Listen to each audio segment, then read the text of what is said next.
there, my name is Beck and the Rabbi from another planet. Please like, share, and subscribe, and ring that little bell so you're notified when new videos drop. And for my sins, I've been watching Star Trek Discovery. I think we've reached the worst episode. I think this is absolutely the worst episode, and it's not like it doesn't have some really stiff competition, but I think this is the absolute worst episode I've ever seen. Listen, it's awful. I hate it. I just hate this show so much. I hate watching it. I hate everything about it. I watch it so you don't have to. And believe me, you should really genuinely thank me. Thank all the other YouTubers that are doing reviews, because that's what we're getting out of this Star Trek. Something to laugh about.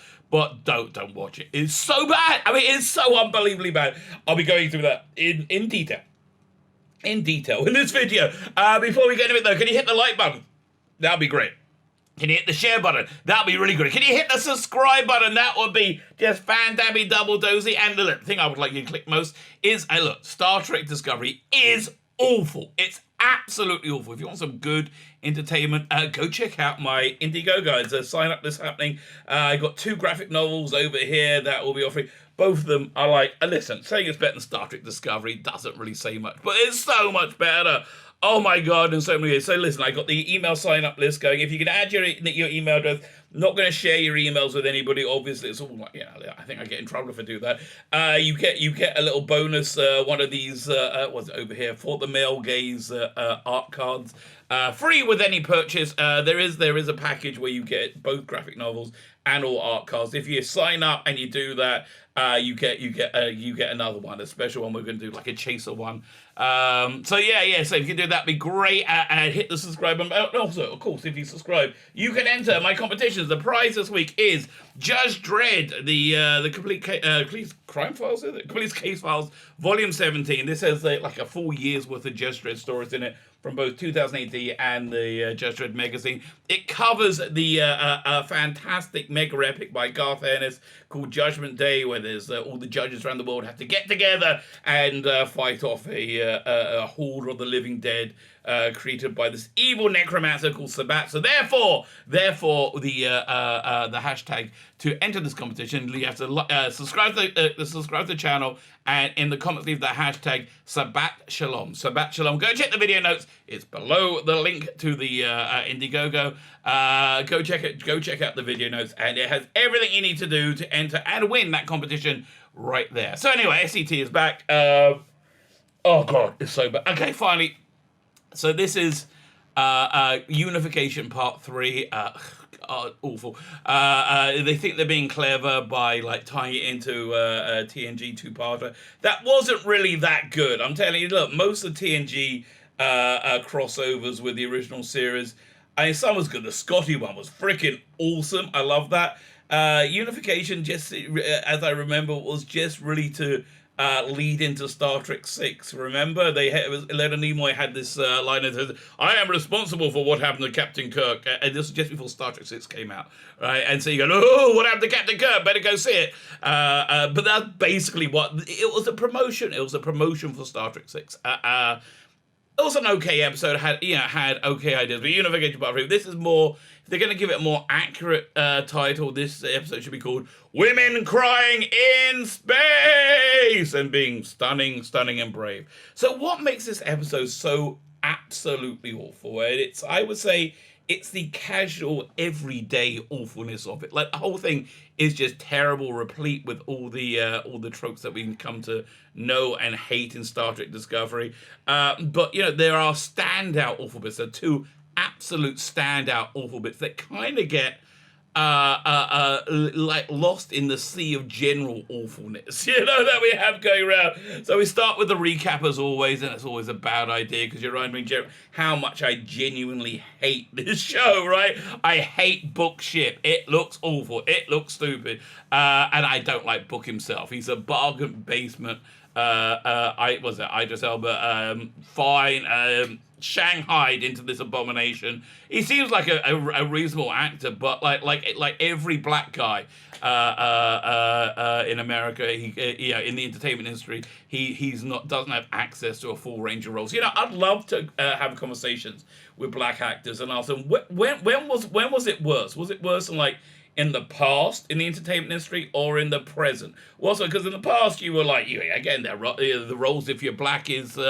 Okay, if no matter how far back you go, a lot of times people are yes, a man, they had all that sort of, there was that, but like, I don't know, the 70s, 80s, 90s, 2010s, it seemed to be that, 80s, 90s and 2000s, right? It seems to be that skin color wasn't a barrier to playing any role. Nowadays, you can only be like a soulful saint.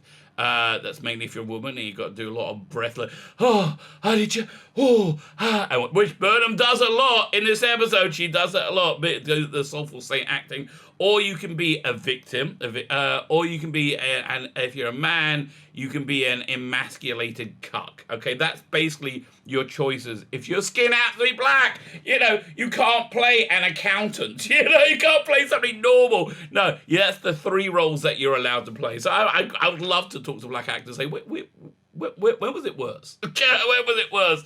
I don't know. I think it's more limited nowadays. So, so essentially the entertainment industry said the days of self-actualized masculine black heroes is over. It's over. Don't hold your breath to see another Shaft, right? At least not one that's not being ironic. So anyway, we have the recap. We're still in the bloody recap. We have the recap, and Saru is boo-hooing over not really punishing Burnham, right? He's like, you're no longer the first officer. You're just the chief scientific officer. Doesn't seem to be it seems to be a rather mild slap on the wrist. Given in this episode, she's the first officer again anyway. Somehow, I don't know. Because now, why was she punched? I want to remind you, she went on this impossible mission last week. Book was either he was 3 weeks away, or he was right next door, and he was captured. And held for 3 weeks. Well, one of the two, right? It seemed to me they were saying he was 3 weeks away. However, not using Discovery, just using Book's normal post-burn ship, they're able to get there and back and rescue him and start a prison break where Book had bombs apparently ready to go to do the prison break. They managed to do that in under 12 hours, right? That all happened, and and why did she get in trouble? Because there was a possibility that Discovery would have to go on a mission without Burnham, the stunning and brave Michael Burnham, and that's just too terrible. Like you'd have to function without Michael Burnham. I'm not making this up. This is what happened. This is what people, grown-ups, were paid to write in a script. I don't understand it either. So anyway, we have the recap, and then we have this pretentious monologue, which is the way they start all episodes of Star Trek Discovery. I think probably Kurtzman's Star Trek. Yeah, have they never heard of a captain's log, really, or a chief science officer's log, or the bestest ever Michael Burnham's log? No, it's all the pretentious, like, I don't know where I fit. Oh, and a chair, and she lots of breathless acting because it makes her show that she's so sincere. And what does the monologue say? Shockingly, that last week when she broke all the regulations, stole a ship, and went on an impossible mission incredibly fast, that she was right. She was just right. She was right about everything. The whole episode is an exercise in emotional positive affirmation for our fake Trek all-girl crew, or mostly... Now, let's call it all-girl crew, because even the men are freaking women in this. There's no masculinity in it whatsoever. Before we really get into the meat of the episode, Burnham hooks up with Book, and they sleep together in a very non-sexualized way. Certainly not doing anything for the male gaze. That would be that'd be death too much to us. And then she has a bit of a girl chat with Tilly. Honestly, there are masculine programs, there are feminine programs. This is a feminine program. I'm not really interested in watching it. Same way as I'm not really interested in watching Grey's Anatomy or This Is Us. I'm just not interested in watching feminine soap opera, which I don't... Yeah, I understand they put Star Trek logos on it and they say phaser and they say Vulcan, or they don't say Vulcan actually. There are, but like it's just it's like, okay, it's like, say, do you fancy going to see a game of soccer? Say, yeah, we'll go and see soccer, and we get there, and instead of their men kicking a ball around a field, there's a big inflatable ball with a bunch of women wearing burqas knocking it around with sticks for safety. That. And there you go, well, are you enjoying this game of soccer? Do you like it? Do you like the soccer? I'm like, well, it doesn't really look like soccer. You're a racist! You're a racist! I mean, it doesn't look like Star Trek. It doesn't feel like Star Trek. It's not Star Trek. This is fake Trek. And I do enjoy, actually, that whenever I post these videos, I do a hashtag fake Trek. I go FAK, and they're autocorrect, autofills. Boom, fake Trek, because that's what it is. It is fake Trek. So anyway, they have a girl chat. So what is a girl chat? You might want to know. Girl chat is one that ends with women crying in space. Lots of women crying in space, and Tilly goes, "It was my decision. You took away my agent." Oh God, I hate this. I just hate this so much. Fine. So Michael Burnham is being stunning and brave.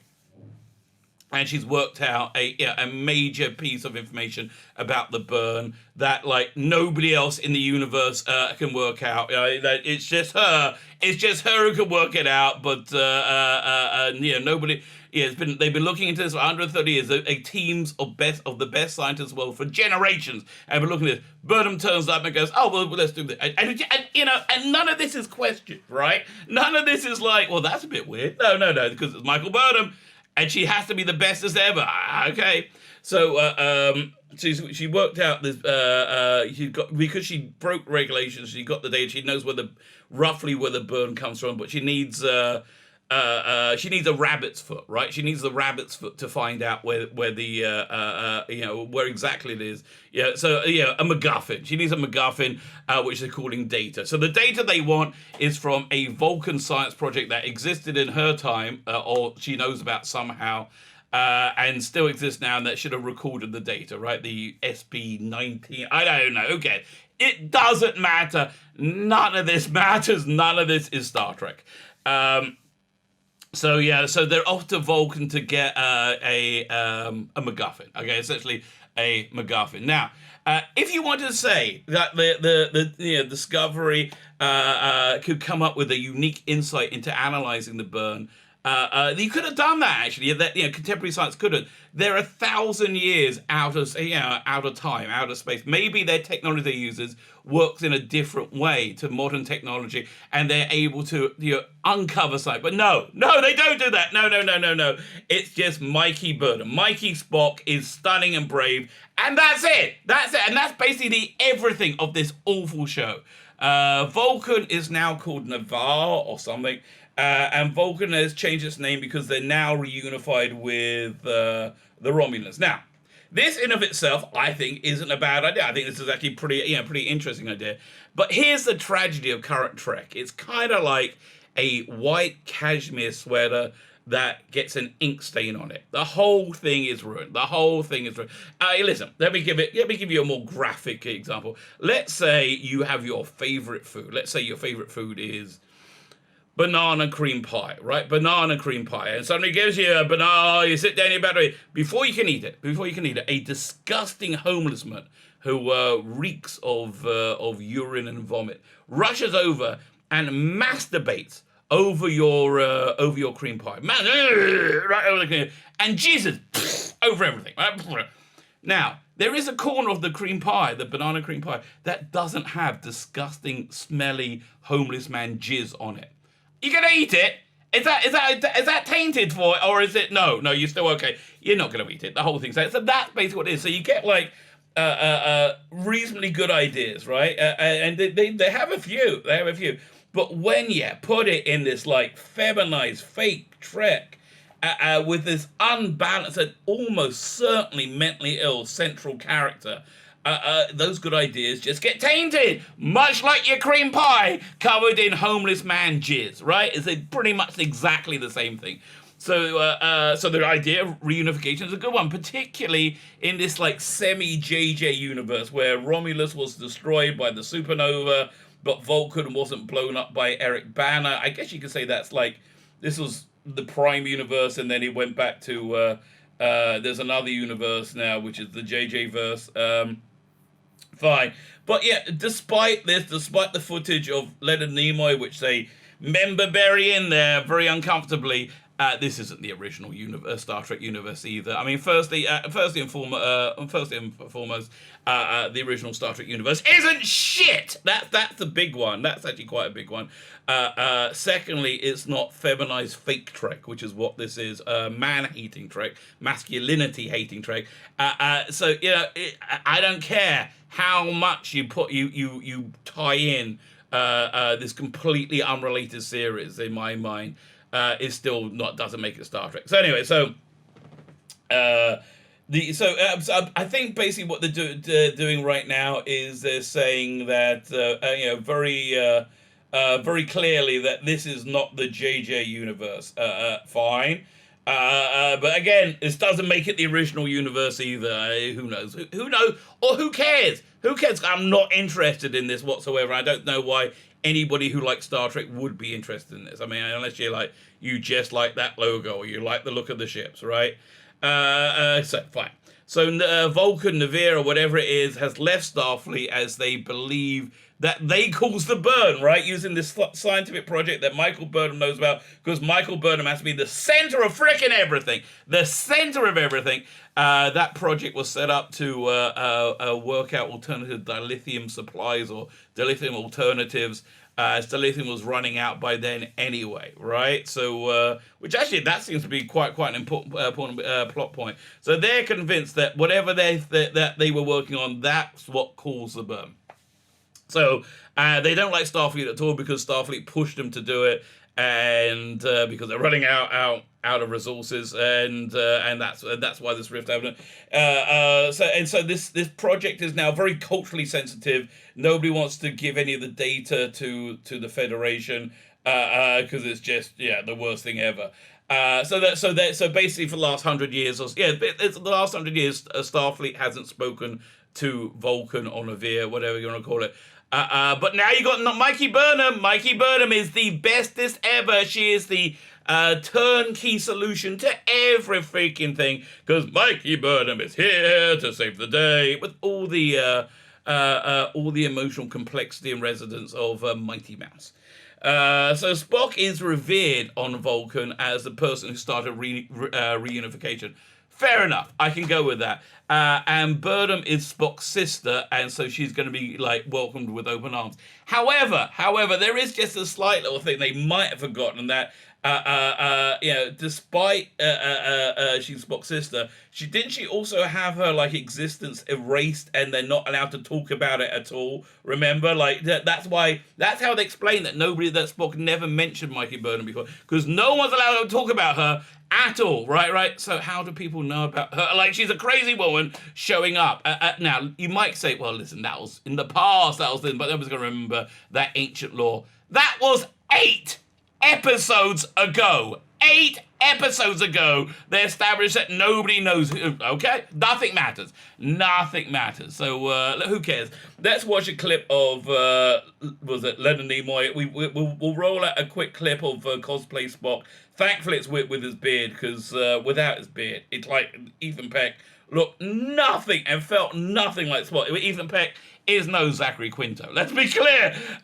So they roll out, and then they roll out a clip from Unification. I must be Unification Part 2. And they start to cry, of course, because it's women crying in space. So we get we get that clip of Unification, and my guess is somebody watched it or read the Wikipedia of it. I think somebody probably watched it, or maybe they had a research assistant look up what clip to use. My problem with this thing is, just like everything else in this series, both in the fiction of the series, in the characters, and in the making of the series, nothing is ever earned. Nothing is ever earned. Everything is just given. It just feels like when they wheel out pictures of Spock and things from the original series, it's people who have stolen somebody else's toys, playing with them and playing with them carelessly. The reason they play with them carelessly is because they don't value them. The reason they don't value them is because they stole them. It doesn't belong to them. So they don't really care. They didn't make it. They don't really care, and that's really how it feels. So, Forgotten Mikey Burnham is now back, and he's acting like first officer again because she got the terrible punishment of being made to just be chief scientific officer, chief science officer. Like she couldn't have been like, assistant chief. You couldn't be, no, she's the chief science officer because she's, that would be crazy not to be, because she's Mikey Burnham, the bestest ever. So they go to Vulcan Navarre or whatever. And this is really something that's quite amazing, in what isn't the shittest scene in the episode, when it really, I can't believe they did something worse than this. In what Saru wants to promote Ensign Tilly to be first officer, to be number one. So okay, I do understand that they did turn the lights on and off about 2 years ago as she went on that run and she lapped all those Starfleet officers without an ounce of body fat on her because she's stunning and brave as part of her command training. But again, that was 2 years ago and she didn't finish it. She didn't finish the command training, and she's an ensign, and there's a billion people above her in rank that must be going, what the freaking hell is going on? Like 2 years, like sure, she ran down a corridor 2 years ago, turning the lights on and off. And again, that was 2 years ago. And it's also, and I hate to be harping on this, I'm a fat guy myself, but I'm not in Star Trek. It's because it was a good 40 pounds ago as well. Like Ensign Tilly has, I don't know, what traveling through space has had the same effect as eating lots of pies. I mean, look, I'm being mean because she had a baby in it, but still, I mean, this is. It looks weird. It looks weird. I mean, that's just about. It looks weird. That she's so noticeably fatter that they should have had some, explanation for it somehow. Anyway, so Tilly is a wreck. Tilly's normal. Tilly's a mess. Tilly doesn't think that she should even be in Starfleet, and she's actually probably right about all this. But this is fake Trek, feminized Treks, and it all makes sense. Everything makes sense that she should be considered to be first officer, and about the only choice, I think. So they arrive at Vulcan, and one of the bits that isn't awful in this episode, what makes it stand out, is Saru's interaction with the, of course, female president of Vulcan, Navarre, right? That bit actually feels like I'm watching. If I was channel surfing and I just saw that bit, I was like, oh yeah, that looked like an episode of Star Trek, right? That actually felt okay. But again, it's that banana and cream pie covered in homeless man jizz, okay? I don't care if you get a corner of it that's edible. I don't want any of it at this point. So essentially, the female president tells Burnham, it's a hard no. You're not getting the MacGuffin. You're not getting your data. And Burnham gives her like bonkers, unhinged look of going, but I'm Mikey Burnham. I'm the bestest ever. And she's right. Actually, the thing is, she is right. In this universe, she is the bestest ever. She's been integral to everything, to every important thing that happens, which they list later in the episode. She's integral to everything. Why did they even bother having other people on the ship? She does everything. The reason is so she can give other people emotional validation and other people can emotionally validate her. That's really their main function. I mean, that's Saru's entirety of his function, to emotionally validate. So then Burnham saves the day. Okay, what a shock. Incredible. Because they say, no, you can't have the data. And Burnham says, oh, I involved flop, flip-flop, or whatever it is, some ancient Vulcan rite that nobody's ever heard of before, there where she can argue with extreme logic and reason her cause. Logic and reason. I mean, this is Mikey Spock we're talking about. This is logic and reason is not her strong suit. Like, I used to watch this English show called EastEnders. This was about 10, 15 years ago. One of the characters on it, Sonia decided she was a lesbian. Because this was kind of normal stuff for EastEnders. But so the girl she decided she was a lesbian was this crazy girl. And she had crazy eyes. Like these kind of looks like Burnham to me. They both have like crazy eyes. I wish I could remember the name of the character. But like Burnham has crazy eyes. This woman has crazy eyes. So logic and reason is not Mikey Spock's strong suit. And like, okay, logic and reason. If she was in any way tethered to logic and reason, maybe when she found a massive floating space platform randomly in the middle of space, a massive floating space platform in the middle of space, so she can build her magic Iron Man costume and time travel, she would have gone, this is a bit weird. This is a bit, and again, I want to reiterate, this isn't ancient lore we're talking about. This is 8 episodes ago. This is not a long time ago. Honestly, the only way this show actually makes any sense, and I think I might be hitting something, is if you just accept that Michael Burnham is mentally ill. If she's mentally ill, and this is her delusion-filled perception of reality, where she is the center of everything, right?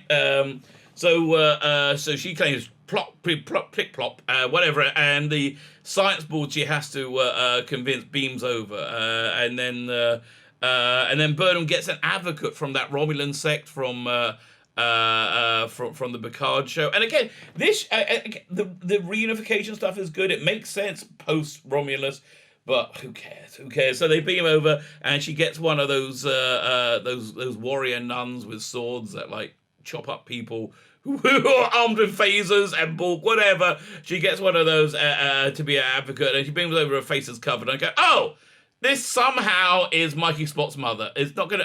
They're not gonna explain it. They're not gonna explain how it's her mother. But that's just what's gonna be. And of course, she pulls back her hood, and she's Mikey Spock's mummy. Yeah, and it's the bestest ever. So we get a bit of heavy breathing, sighing, soul-saying acting. Oh, honey child. I'm not making this up. It's on Netflix. Just go look for yourself. This is. I would love just to be in a room with them as they're making these acting and these writing choices, and hear what the what their method is, right? What are they thinking? So anyway, we get that, and they have a good and then of course they cry and have a good hug, because this is Star Trek. No, it's not. Honestly, when on Star Trek, before Kurtzman Trek, have we had characters regularly bursting into tears, right? When has that happened? I don't think it's happened very often. I've seen every episode of Star Trek, and I own every episode of Star Trek, and I bought them more than once, right? I don't remember that being like a Star Trek thing, but they have a good cry and a hug. That's lovely. So then the trial happens, and in a bit of an interesting turnaround, the white male isn't the toxic one. It's he's like, well, listen, if there's a chance we didn't cause a burn, we should look into it, because Mikey Burnham's here and she can work it out. I know we spent 130 years looking into it with our best scientists throughout the galaxy, but no, that doesn't match Mikey Burnham, because she's the bestest ever, and this is what happens. I'm not making this up. So the premise is just ridiculous to me. Like how is this? Like how is somebody using logic and reason gonna say, oh, I have the answer where you don't, and I don't have any special insight, and there's nothing special about the way I'm looking at it, just no. Okay, but she's been there a whole year. Oh, wow, that's incredible, a whole freaking year. I want to just point out, it's been a year, which isn't that long a time, and she's in what's essentially a completely alien universe, right? Like, try imagining somebody from 1,000 years in the past coming to today. He's not going to be able to comprehend what's going on. There's so much. It'll take about a year to get over the culture shock, which I think is really the problem with setting it 1,000 years. I'm saying you want to get past things, but like this feels like 300 to 400 years past the original series, like about 100 years past Next Generation. Right, it doesn't feel any more than that. Maybe it is. Maybe they're timing things. They change the calendars. Right. Okay. So, cut an agonizingly long story short, because Michael Burnham's worked out the source of the burn by asking very, very basic questions that nobody else had thought to ask somehow. Logic and reason, guys. You're the ones who brought this up. So, to get again, kind of like agonizing. Long story short, Mummy Spock throws Burnham under the bus because she's not being honest with herself, somehow making her withdraw. And basically, she withdraws her request for the MacGuffin because she's stunning and brave, you know. And she's so stunning and brave. The president of Vulcan is so happy with her for doing that. She gives her the MacGuffin anyway because she's Mikey Spock and she's the bestest ever. And if you think I'm exaggerating, they literally list all the stunning and brave things the Discovery crew did, aka Michael Burnham has done because she's been involved with all of them, including saving all sentient life in the universe, right? How much more of delusions of grandeur could you possibly have? And you know she's very, very serious because both Mummy Spock and Mikey Spock do lots of breathless acting, tearful, soul saying, did Starfleet save? Oh God, I hate this show so freaking much. So now we get to the worst bit, the absolute worst bit of Star Trek Discovery, and boy does it have some stiff competition, but this is it. This is worse than the whole Spock storyline that made no sense. The plot. This is the worst bit of Star Trek ever. Well, not Star Trek Discovery. This is not Fate Trek. So yeah, Mummy and Mikey Spock have some mother-daughter time after they were stunning and brave and win and be successful, and they talk about how stunning and brave they are. That's what they do. And then during that time, they established that Spock only became the man he was because of Michael Burnham, because she is the bestest ever. I gotta go, are they trolling us at this point? Are they trolling? Like, who the hell is this for? The fan audience is vomiting in their own mouths right now. The fan audience is like, oh God, this is awesome. The normie audience isn't here. They couldn't give a crap about this show. Nobody's watching it. It's an utter failure. So I think we have a few children that live on Twitter that like to scream about causes that kind of relate to the new character, maybe. That's who they're going for, right? And those people, they care about the agenda. They don't care about Star Trek at all. They probably don't even know Spock is. So maybe you have like a handful of people who like that they are cucking Spock, right? So that's basically it. That's your toxic fandom. That's the toxic fandom that they're appealing to here. So okay. Only marginally less awful, and it's like fractionally. It's not even that, but only fractionally less awful is Tilly's subplot. Who so she tells Stamets in the middle of the episode that she's been asked to be number one, and he reacts in a way that normal people would react. They went, "What? WTF? You? Like I should take orders from you? You're below me." Yeah, which I think would be anybody's normal reaction. What wouldn't be a normal reaction is getting the rest of the crew together to give positive affirmation to Tilly so she'll take the job. Now, have you noticed, by the way, that the weird segregationist world of the writers of Star Trek Discovery have really kicked in? They started to segregate people. You have the LGBT group. You got Stamets, you got Dr. Gay, and you got Adira. They clump those together. You have the black people group. You got Book, you got Burnham. They put them together, and then you got a third group of people who don't matter. None of those people matter, and that's the people that they then Stamets ropes in to give positive affirmation to Tilly with. They go, "You do it." I'm like, okay, whatever. And yeah, we got those three groups. You also have two outside characters. You got Saru, who is the galaxy's greatest daddy substitute. That's basically what it is. And Michelle Yeoh's character, who is missing this episode, probably being stunning and brave somewhere else. So finally, the episode excruciatingly ends up with Michael Burnham coming in and saying, I got the data. The spore data, this data. Okay, got the data because she's stunning and brave, and she did it, and this show is shit! It's absolutely shit. It's absolutely shit. I tried to stay monetized for this, but I don't think I could manage it. So I was terribly sorry about that. So listen, this show's awful. You know what's great? This freaking Indiegogo. Go check it out. It's two great graphic novels. Just add your name to the sign-up list. That'll be freaking look, if you sat all the way through this video, which if you're at this point now, why not? What are you waiting for? So yeah, if you could go and do that, that'd be fantastic. Hit the subscribe button, hit the like button, hit the share button, but mostly go and sign up for this. That'd be fan-freaking-tastic. My name is Beckett, the Rabbi from another planet. Please like, share, and subscribe, and ring that little bell so you are notified when new videos drop.